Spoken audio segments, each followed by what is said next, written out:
Olá, Dopplerianos, aqui é Paty Maia em mais um encontro literário. Hoje a gente continua, depois de uma semaninha de descanso, mais do que merecido. Eu sei que todo mundo deve estar muito exausto, a vida de professor também não tá fácil, você tem acompanhado aí, com certeza, o murmúrio de muitos dos nossos. Mas eu quero dizer para vocês que hoje, depois de um dia cheio de vídeos gravando, um dia muito pesado mesmo, quando eu me vi já tarde da noite pensando, eu tenho que gravar um vídeo pro Doppler, eu juro, tá? Sem mentir e sem fazer a sonsa que não. Mas eu pensei, que delícia, de verdade.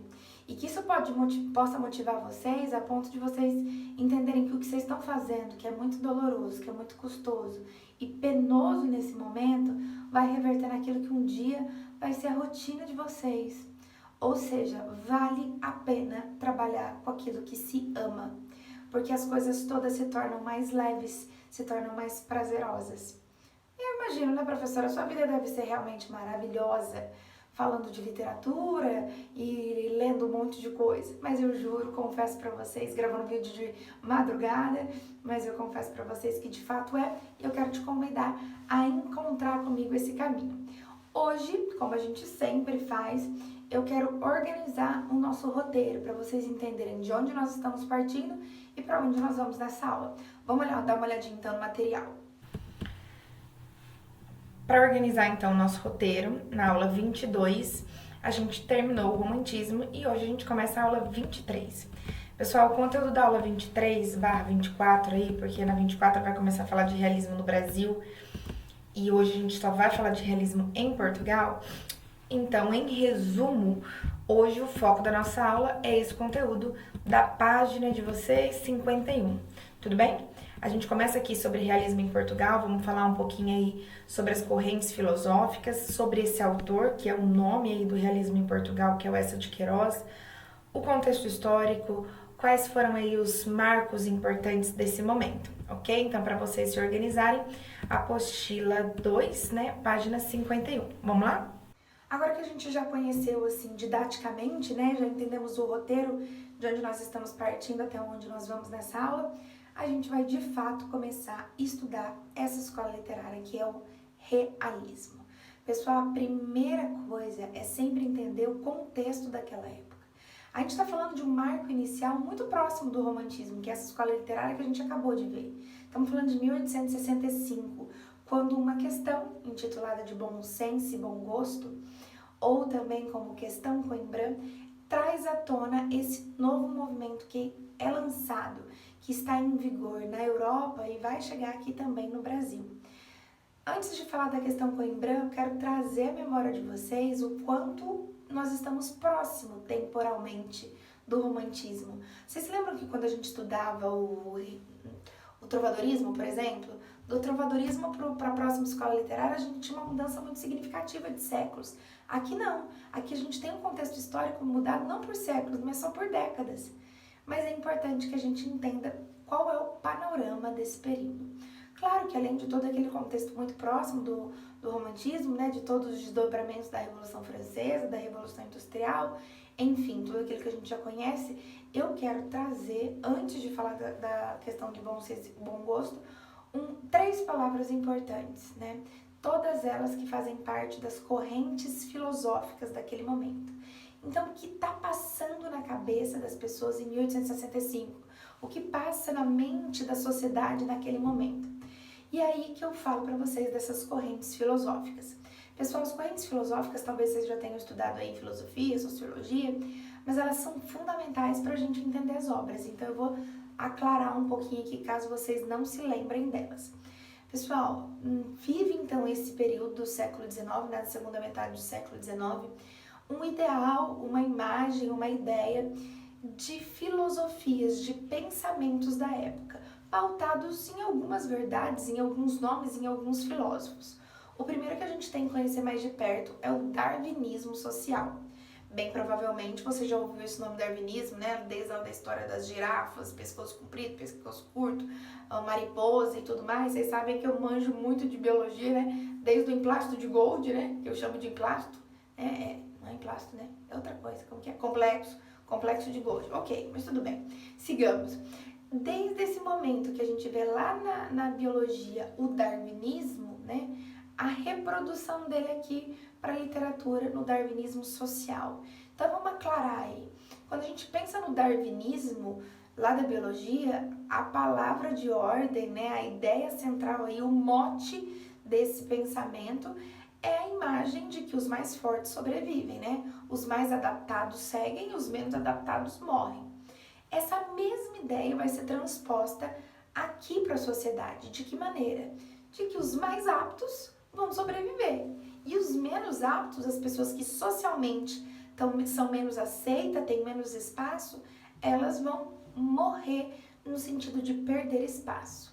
Então, essa corrente filosófica, ela movimenta o pensamento do homem daquela época. E a gente vai conseguir enxergar isso quando formos para as obras. Então, grava aí isso como um contexto histórico mesmo, como uma alusão a esse tempo e o pensamento da época, darwinismo social. Além do darwinismo social, para você que gosta de fazer esquema, tá? Até sugiro que você faça assim, coloquem aí o marco inicial, 1865, com a questão Coimbra, que eu já vou explicar, e depois coloque correntes filosóficas. A primeira é o darwinismo, acabei de falar sobre ela. Seguimos aí então para a próxima corrente filosófica, que é o determinismo de Taune.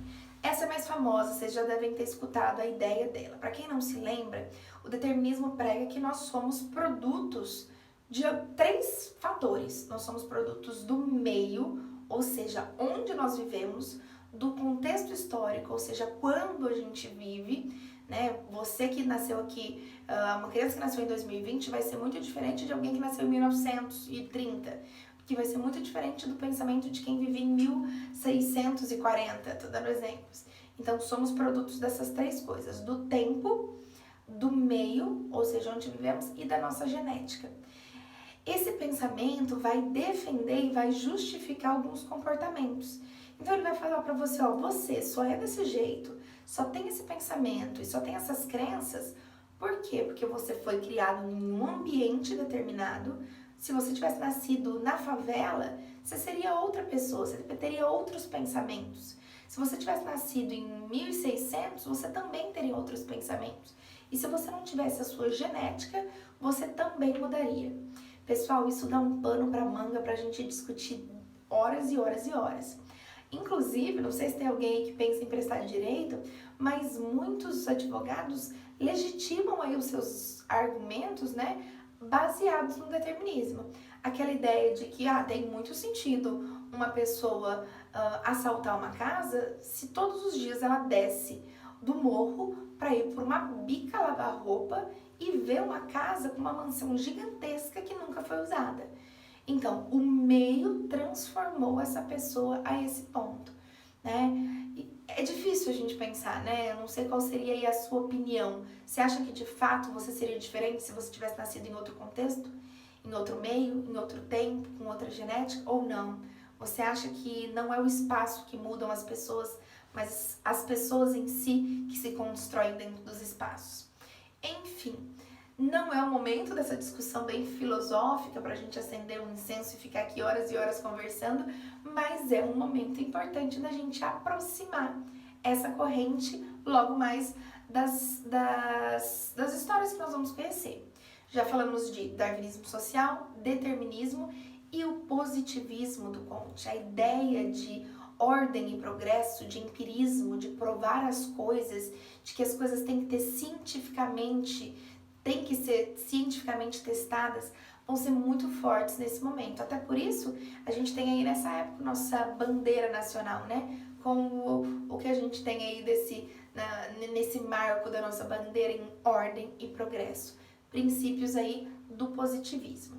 Enfim, dentro dessa lógica, desses 3 nomes importantes, dessas correntes filosóficas, nasce esse movimento que em 1865 tem um marco inicial com a questão Coimbra. A primeira coisa é entender então, a primeira parte, nós já estamos aí com 10 minutos de vídeo, você vem me falar que é a primeira, mas é sempre um começo, viu gente? Mas seguindo então o nosso raciocínio, a próxima coisa é a gente entender o que foi essa questão Coimbra. Datas são importantes? Vocês já sabem que não, nem em história, quem dirá em literatura. mas o importante é entender o que foi essa questão Coimbra. Bom, a questão Coimbra foi uma briga entre dois caras, o Antero de Quental e o Antônio Feliciano de Castilho. Nossa, Paty, mas dois caras brigando se transformaram aí no marco inicial do realismo. Os caras no mínimo são fodas, né? De fato, eram nomes importantes de faculdades diferentes, Lisboa e Coimbra. Mas ainda assim, a palavra aqui, né, a discussão, a temática toda se volta pelo que eles defendem. Vou explicar o que aconteceu. O Antônio Feliciano de Castilho era um cara do romantismo, ele defendia, um professor que defendia os moldes do romantismo. O Antero de Quental, por sua vez, já estava cansado do romantismo e dizia que uma nova escola literária nascia, que era o realismo. Quando o Antônio Feliciano de Castilho fez uma declaração num livro, num prefácio de um aluno dele, ele fez esse comentário, ele falou, olha, isso aqui sim é literatura de verdade, que era o romantismo. Isso sim é um texto brilhante, não aquelas coisas que eles estão querendo chamar de literatura lá do realismo. E aí, ao se sentir ofendido, o Antero de Quental escreve uma carta metendo a lenha no Antônio Feliciano de Castilho. O Antero de Quental, que defendia o realismo, começou a dizer que o Antônio Feliciano de Castilho era retrógrado, que o romantismo não seria uma escola literária que duraria, que novos moldes estavam nascendo com o realismo. Bom, daí a gente já consegue entender que a questão aqui, a questão Coimbra, não tem a ver só com uma briga entre o Antero de Quental e o Antônio Feliciano de Castilho. Mais do que isso, ela é uma discussão que mostra esse antigo modelo, que é o modelo da visão romântica, para o novo modelo que nasce, que é o realismo. Ou seja, a questão Coimbra representa não só uma briga entre esses dois caras, mas uma discussão literária.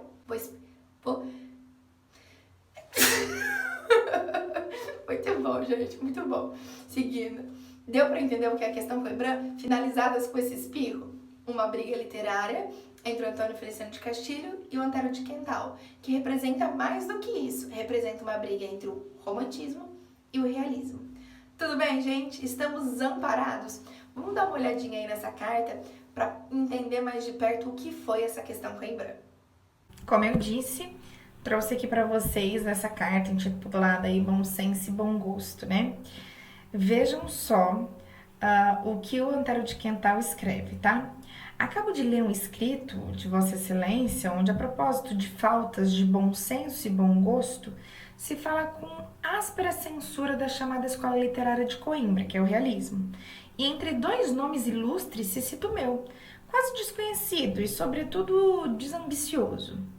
Excelentíssimo senhor, eu não sei se a Vossa Senhoria parece aquele xingamento de político, né? Que Vossa Excelentíssimo senhor vai tomar no meio do cu, né? É mais ou menos isso. Então, eu não sei se Vossa Excelência ainda tem olhos para ver tudo isso, tá vendo? De tão velho que você é isso que eu tô querendo dizer. Cuido que não, porque combate-se a submissão estúpida de baixeza e pequenez moral e intelectual. Olha, eu não sei nem se você tem condição de ler isso de tão velho que você é, mas se você conseguir, entenda que isso que você está dizendo é de uma baixeza, uma pequenez moral e intelectual. Ah, brigas literárias, né, gente? Muito bem. Seguimos por aqui agora para conhecer um pouquinho dos autores. Pessoal, na verdade, a gente tem que falar de um autor aqui no realismo em Portugal, e esse autor é o Eça de Queiroz. Ele escreve todas essas obras, tá? O que eu vou falar nessa aula de hoje para vocês é desse pilar, essas três primeiras obras aqui destacadas, O Crime do Padre Amaro, O Primo Basílio e Os Maias, porque ela forma uma tríade em que o Eça de Queiroz se propõe a criticar três pilares sociais. O primeiro pilar que ele vai criticar é a igreja com o crime do Padre Amaro. Depois ele critica com o Primo Basílio a burguesia e por fim ele critica os maias. Os maias faz uma crítica então à aristocracia. Vamos ver como isso se passa. Antes de irmos para as obras de fato, eu quero fazer aqui uma observação super relevante. Deixa eu abaixar um pouquinho a câmera. Pronto. Para aparecer o Doppler aqui, ó, que coisa bonita. Muito bem. Pessoal, quando a gente pensa no realismo, a gente pensa num plano da realidade. Quando a gente falava de romantismo, a realidade era o quê? Idealizada. Esse olhar é um olhar super importante para esse momento. Pensa na realidade e pensa como o que o romantismo fazia com essa realidade. O romantismo idealizava essa realidade. Dentro do realismo a gente tem uma vertente, que é o naturalismo. E essa vertente do naturalismo vai rebaixar essa realidade. Então, vou dar em exemplos para isso ficar mais claro, tá? Vamos pensar numa personagem. Então, quando a gente falava lá de Iracema, a Iracema era uma mulher, mas ela era uma mulher no plano do real? Não. Ela era uma índia idealizada. Então, isso é bem típico do romantismo. Agora, quando a gente pensa lá na Eugênia, que era a manca, a coxa do Memórias Póstumas de Brás Cubas, ela era no nível da realidade. Ele descrevia ela como ela era. Lembra? Ah, não importa que tem sardas e espinhas, eu não vou fechar os olhos para essa realidade. Então, ele trazia isso ao plano do que é real. E o naturalismo? O naturalismo não tem nada a ver com natureza. O naturalismo ele vai rebaixar essa realidade. Ele vai deixar isso mais animalesco, mais zoomórfico. Vou dar exemplos, tá? Então, por exemplo, quando, não sei se vocês se lembram daquela personagem, a Rita Baiana, do Aloysio de Azevedo, em O Cortiço. A Rita Baiana dança como uma cadela no cio. Então, quando ele vai falar da Rita Baiana, ele rebaixa essa realidade. Conseguem entender? O romantismo, que a gente já estudou, vai idealizar. O realismo vai trazer isso quase como uma fotografia com palavras, psicológico, analisando a ideia mesmo e não o físico, enquanto o naturalismo não. Ele vai ser zoomórfico, ele vai ser fisiológico. O corpo que explica as ações, né? Então, quando ele fala, mesmo da Rita Baiana, ao invés de falar de dentes, ele fala de presas, ao invés de falar de cabelo, ele fala de rabo, então pelos, todas essas imagens vão ser importantes aí, né? Então, presas, garras e assim por diante, ok?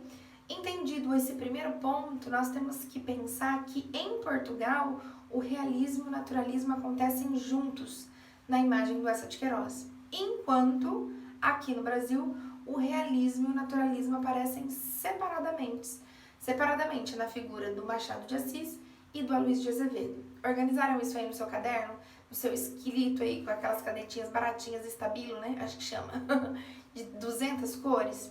Retomam, tá? Então, enquanto no Brasil a gente vai ter essa segmentação, realismo e naturalismo, aqui em Portugal o Eça de Queiroz tem essas duas vertentes dentro da sua produção. E é partindo daí que nós vamos conhecer essas 3 obras hoje e semana que vem a gente continua sobre realismo, falamos mais um pouco de Eça de Queiroz, até porque são muitas histórias, é muita informação e não adianta que a gente não consegue. Seguimos então. A primeira obra que a gente vai conhecer é o Crime do Padre Amaro. O Crime do Padre Amaro, como eu já disse, vai criticar um pilar que o Eça de Queiroz olha para a sociedade e pensa, esses pilares corrompem o homem. E o pilar que ele vai escolher é a igreja. Ele vai contar a vida do Amaro, que é um padre sem a mínima vocação. Ele foi para o seminário por conta da tia, mas ele não tem a mínima vocação para ser padre. E ele acaba, depois de formado, tendo que cuidar de uma igreja, de um vilarejozinho lá, que se chamava Leiria, uma cidade pequena.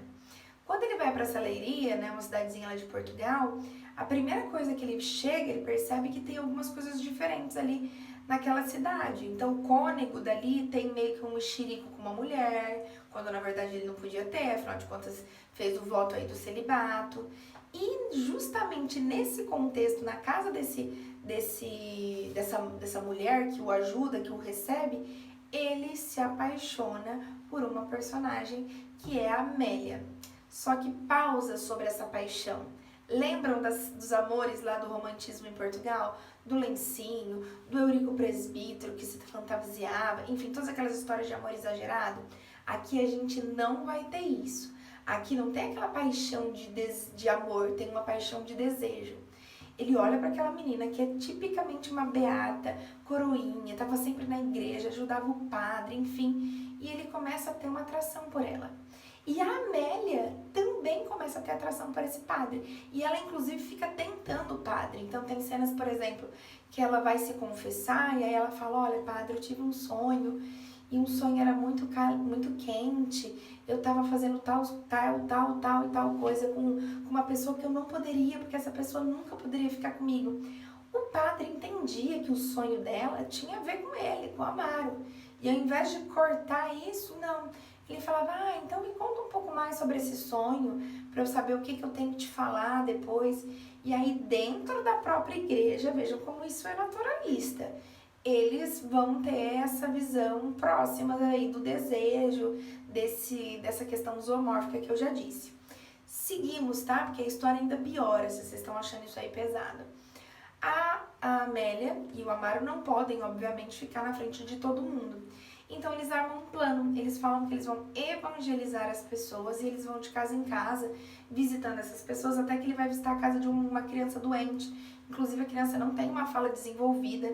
E aí quando eles chegam para visitar essa criança, eles falam para os pais dessa criança, agora você precisa deixar a gente sozinha aqui para o Espírito Santo, para a unção de Deus cair melhor aqui sobre a gente. E a família confia no padre, sai do quarto, enquanto a Amélia e o Amaro rezam a missa literalmente ali. Pessoal, o que poderia acontecer, a gente já imagina, né? Assim, já é pesado o caso deles transarem um padre e uma mulher. Mas na casa de uma criança que eles vão catequizar, né, que eles vão evangelizar, isso é mais pesado. Isso ainda piora um grau. Porque essa criança começa a ouvir os barulhos, que não tem nada a ver com uma reza, e ela começa a imitar esses barulhos. Uma questão óbvia, que eu não vou fazer isso aqui, né, pra vocês, esse som imitado, porque você consegue imaginar. Muito bem. A criança repetia esses sons e as pessoas começaram a achar aquilo um pouco estranho, mas afinal de contas era um padre, ninguém ia questioná-lo. E aí, pessoal, vem a parte mais tensa. Pra você que foi coroinha, que já foi batizada, que já fez catequese, pode pausar o vídeo e ir pra frente, que é tenso. O que acontece é que o Amaro tem uma pira. E não é uma pira tipo, vamos vestir de coelhinho, da Playboy, deixa eu chupar o seu dedão. Quem faz isso? Eu não faço isso, hein, gente? Pelo amor de Deus, nunca quis chupar o dedão de ninguém. Mas enfim, a pira do Amaro não era essa. A pira, o tesão, a fantasia do Amaro era transar, tapa os ouvidos aí, Nina, com a Ave Maria. Então, ele tinha o desejo de transar com a Ave Maria. Eu sei que isso pode parecer muito esdrúxulo, mas eu já disse pra vocês que eu já tive um aluno meu que me perguntou se eu achava a Jasmine bonita, do Aladim, um desenho, tá? E eu falei, não, acho bonito assim. Pois é, professor, porque tal pessoa bate uma punheta pra ele. Bom, vocês batem punheta pra Jasmine da Disney, que quem dirá, não sei se eu podia falar isso, tá gravando, né? Foda-se, não foda-se, também não podia falar. Mas tudo bem. Só estou contextualizando literariamente essa situação para dizer que é foda o pensamento desse padre. O que acontece é que a Amélia é essa menina da igreja, ela tá lá acostumada a limpar, cuidar das crianças, e ela tem acesso ao manto da Ave Maria. E aí um dia ela pega esse manto da Ave Maria escondido e leva para casa, inclusive dessa criança, e coloca o manto da Ave Maria enquanto os dois rezam ali a missa literalmente. O que acontece é que ela é engravida e nasce Jesus. Não, tô zoando, pelo amor de Deus, não gosto de falar nada de igreja, nem de Deus, me perdoa, muito bem. Mas assim, eles transam com ela vestida de Ave Maria e várias outras vezes, a ponto que a Amélia engravida. E óbvio que numa cidade pequena, esse bafo não poderia acontecer. Por isso a família da Amélia a leva para uma cidade vizinha e ela fica lá escondida por um tempo, enquanto o Amaro vai tentar despistar o máximo possível qualquer suspeita. Quando essa criança nasce, vejam vocês o absurdo. A gente pensa, não, agora ele vai se redimir, ele vai ver a criança, vai se apaixonar, enfim, mas não é o que acontece. A Amélia morre pouco depois por conta do parto ter sido feito em situações muito degradantes e o Amaro pega essa criança e dá essa criança para as tecelãs de anjo. Tecelã de anjo é uma pessoa que iria ou matá-la ou doar a criança, enfim. A gente não sabe o desfecho exato desse bebê. A gente sabe que a história termina com ele sendo transferido para outra cidade e daí a gente pensa assim, não, mas o cara vai ter ficado arrasado. E não é o que acontece. No trecho final do livro, ele está conversando com outro padre, já numa outra igreja, e passa uma mulher bonita. E ele fala, um padre dá uma cutucada e fala assim, essa aí é bonita, hein? Essa aí você adoraria confessar, hein? E aí o Amaro fala, não, agora eu só confesso mulheres casadas, porque dão menos problema. Conseguem entender qual que é esse problema, né? Muito bem, a gente percebe que tem um teor realista, mas ele ainda é naturalista, porque ele traz isso porque é mais animal. Ele não tá só descrevendo o psicológico, o corpo tá falando o suor, o desejo também tem passo importante, ok? Vamos ler um trechinho dessa obra aí para vocês conhecerem um pouquinho mais de perto.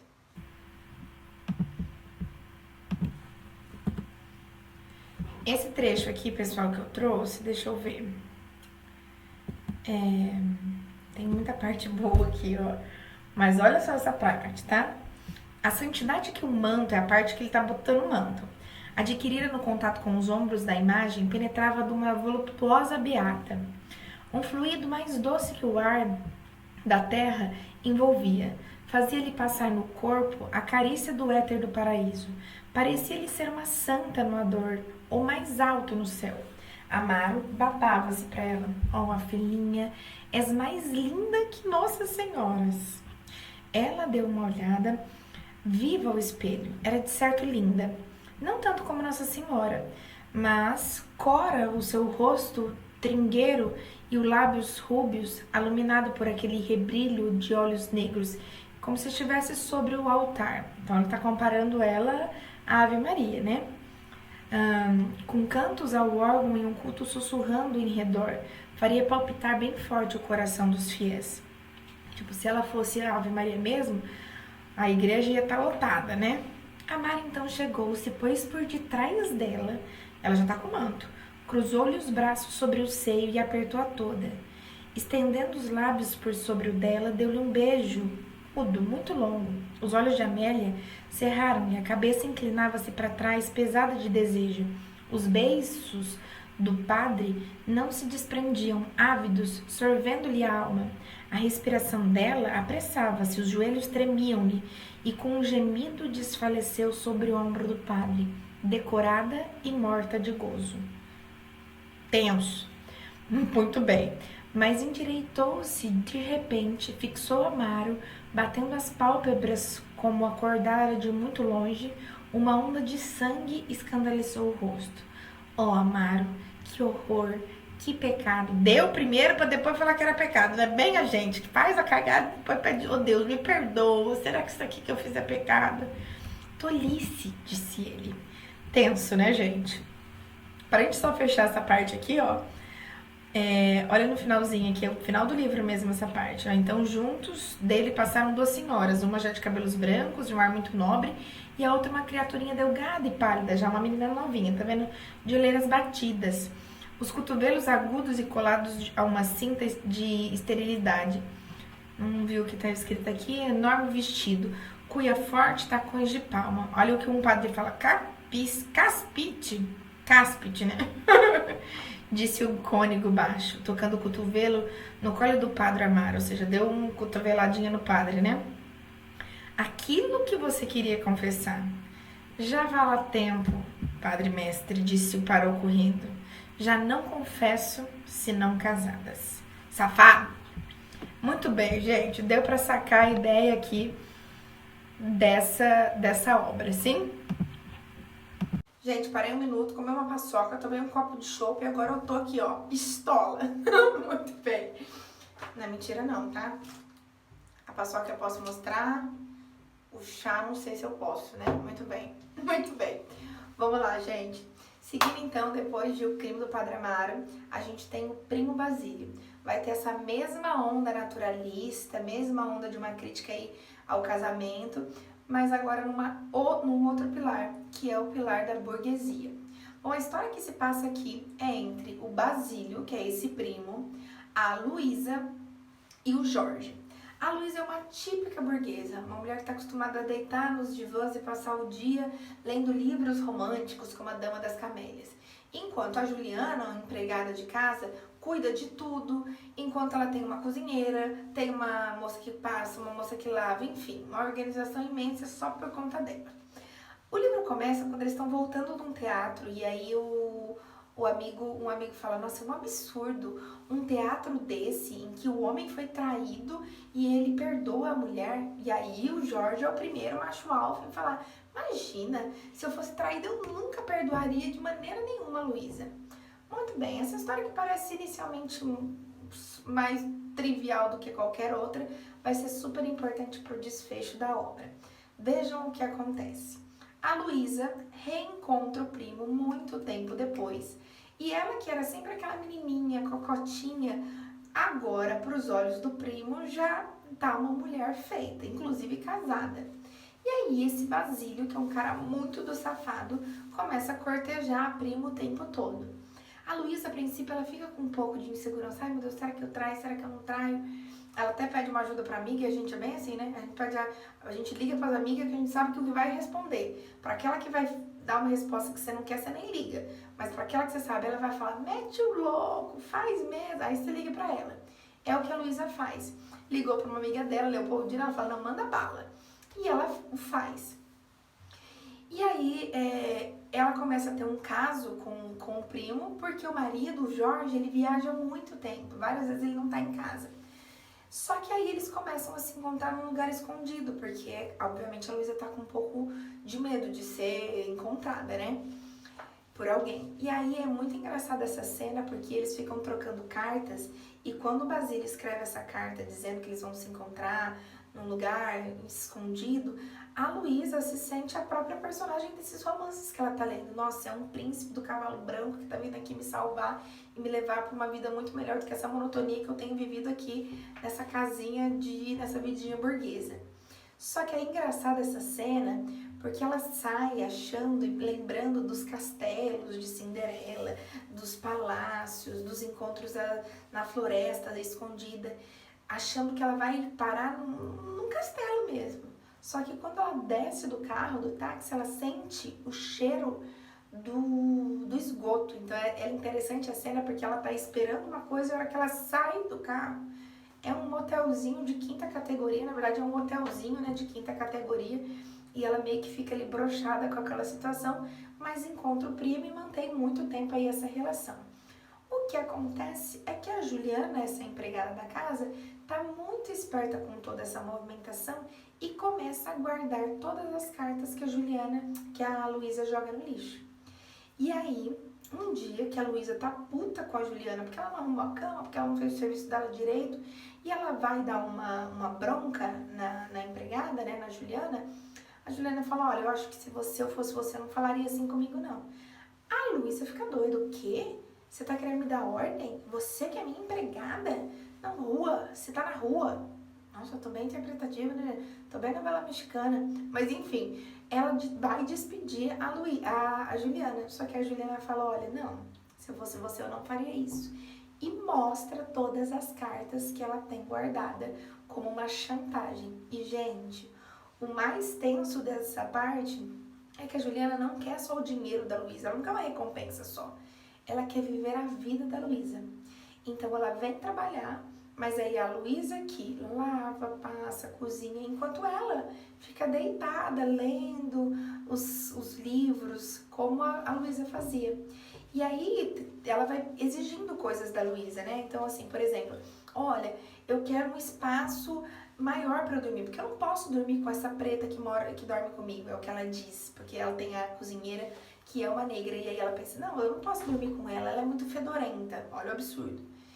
E a Luísa fala, mas onde você quer que eu te coloque? Não tem lugar mais nessa casa. Ah, tem sim, aquele closet, aquele lugar que você guarda só as suas roupas, daria um ótimo quarto com uma vista linda. E aí a Luísa tem que sempre conversar com o Jorge, que é o marido.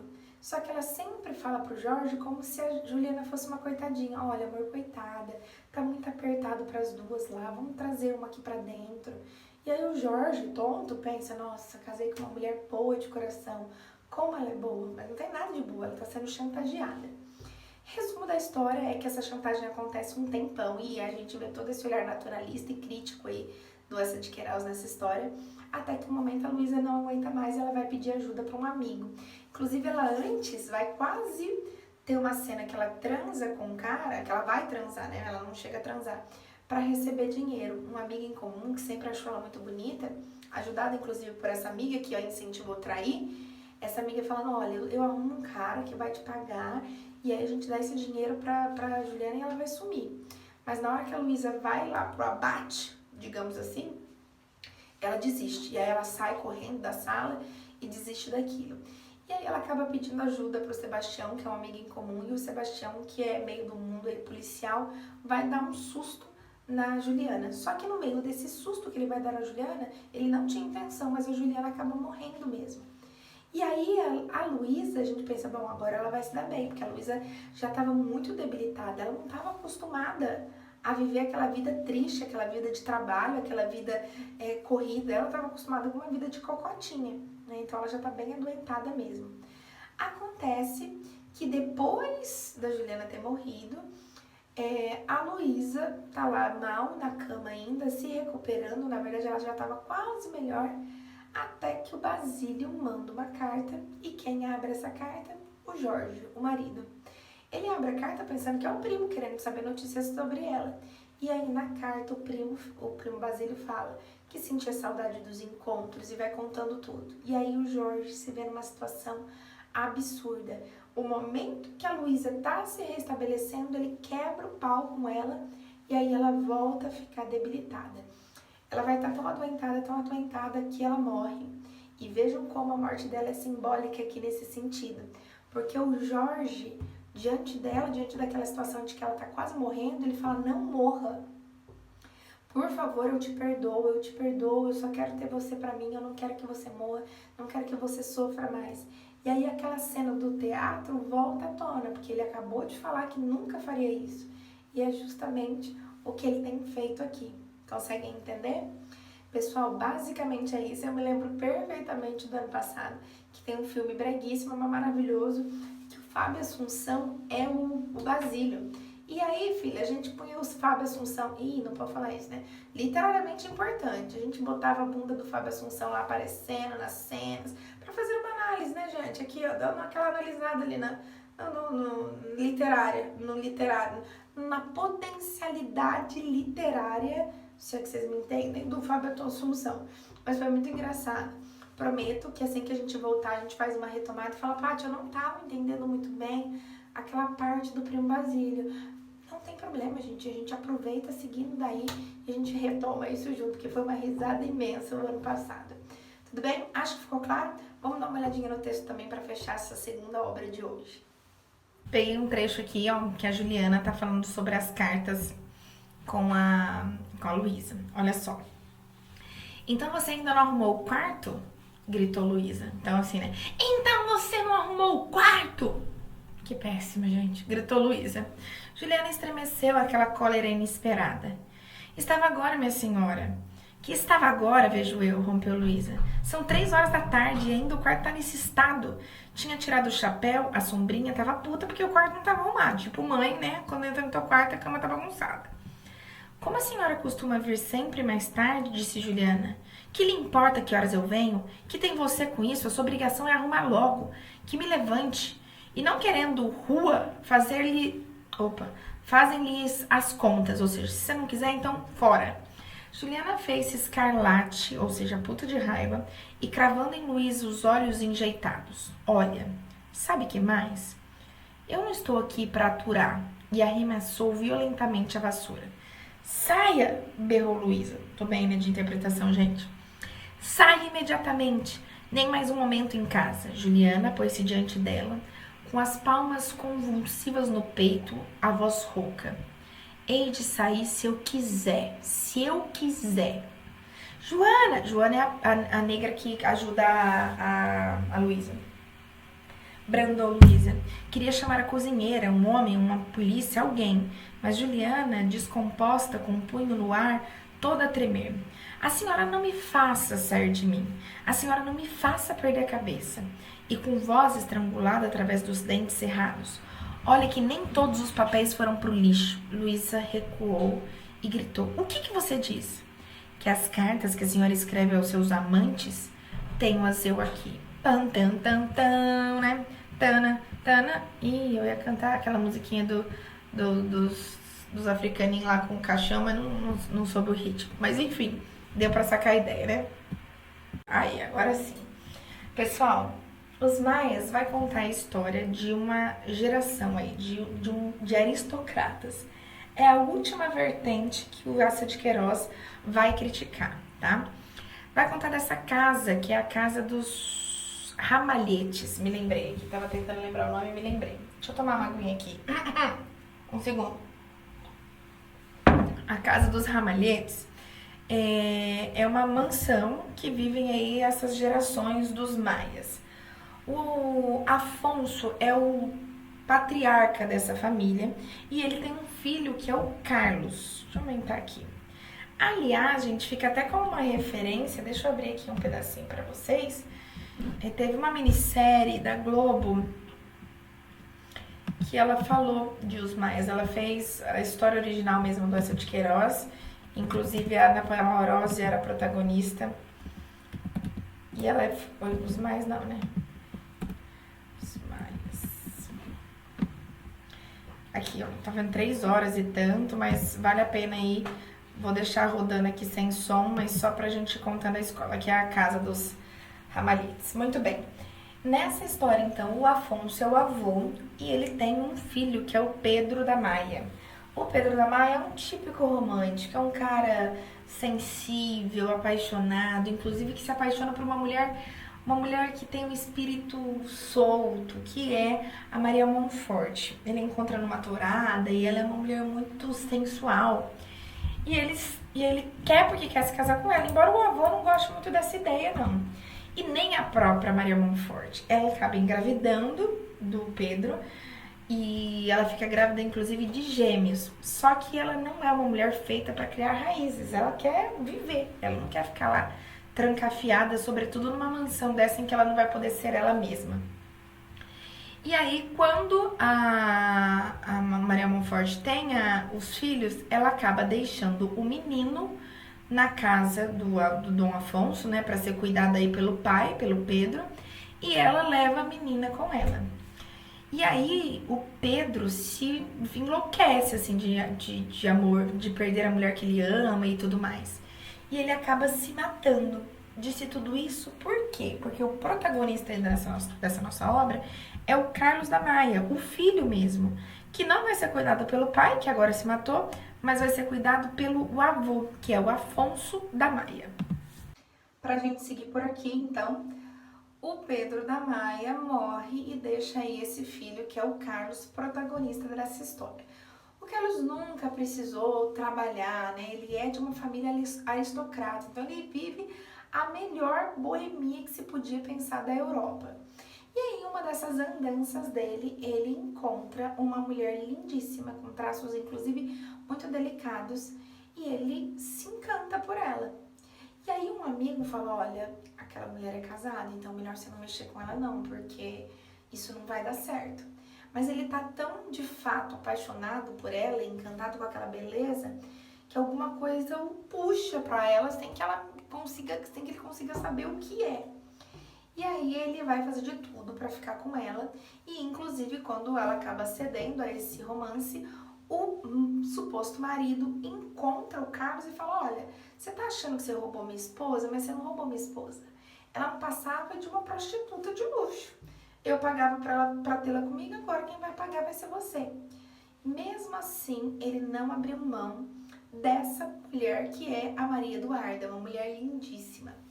Até o ponto que ele fica um pouco cismado com toda essa história e pede para que seja feita uma pesquisa da vida dela. Ele contrata, né, pede aliás para um amigo para que pesquise a vida dela, o roteiro, quem ela é, de onde ela veio. Porque ele quer saber com quem ele tá casado agora, né, com quem ele tá junto. Inclusive aceitou a filha dela em nome do encanto que ele teve imediatamente pela Maria Eduarda. Acontece, pessoal, é que ele descobre, tararara, terceira vez que eu tô tentando cantar a musiquinha, né? Eu vou cantar o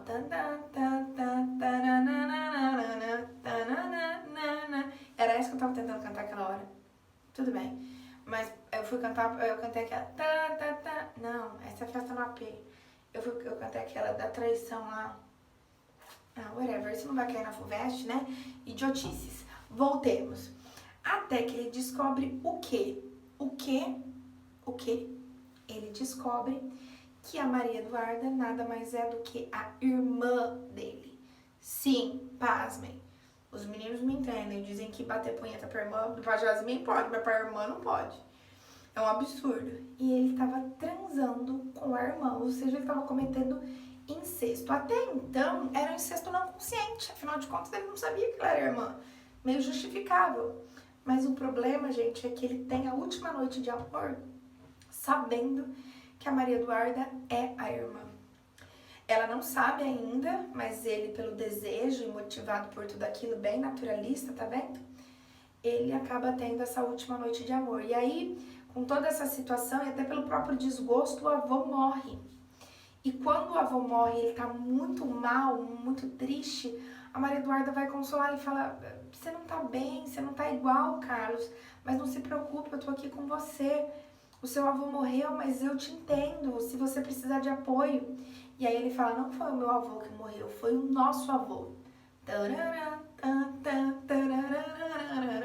Ai, que idiota, mas tudo bem. E aí ela descobre que ela é irmã do Carlos. Sim? Tem aquelas reviravoltas bem estilo romantismo, mas não tem mais nada daquele amor delicado, né? Meu, aqui não é uma índia vestida de princesa. Aqui é o cara comendo a irmã, né? É muito mais pesado. Bom, em resumo, eles obviamente acabam não ficando juntos. Ele termina aí com essa tristeza que ele sente, com essa angústia. A Maria Eduarda some aí da vida dele. Mas a gente percebe que esse romance não tem mais aquela idealização, né? Muito pelo contrário, tem uma visão muito mais realista barra naturalista. Deu para acompanhar? Pessoal, assim a gente termina a nossa aula de hoje, até só por uma questão de tempo. A gente volta a falar do Essa de Queiroz semana que vem. Ficam aí as dicas para vocês assistirem tanto o Crime do Padre Amaro, que tem filme também, pra vocês darem uma olhada. Esse é bem mais ruinzinho, mas vale a pena para conhecer alguns personagens da história, o enredo, já que ninguém tá fazendo nada, né? Tá tranquilo, né, professora? Mas além dele, fica a dica aí também da minissérie, que é gigante, mas que vale a pena, porque é linda, a fotografia é maravilhosa, que é a minissérie de Os Maias.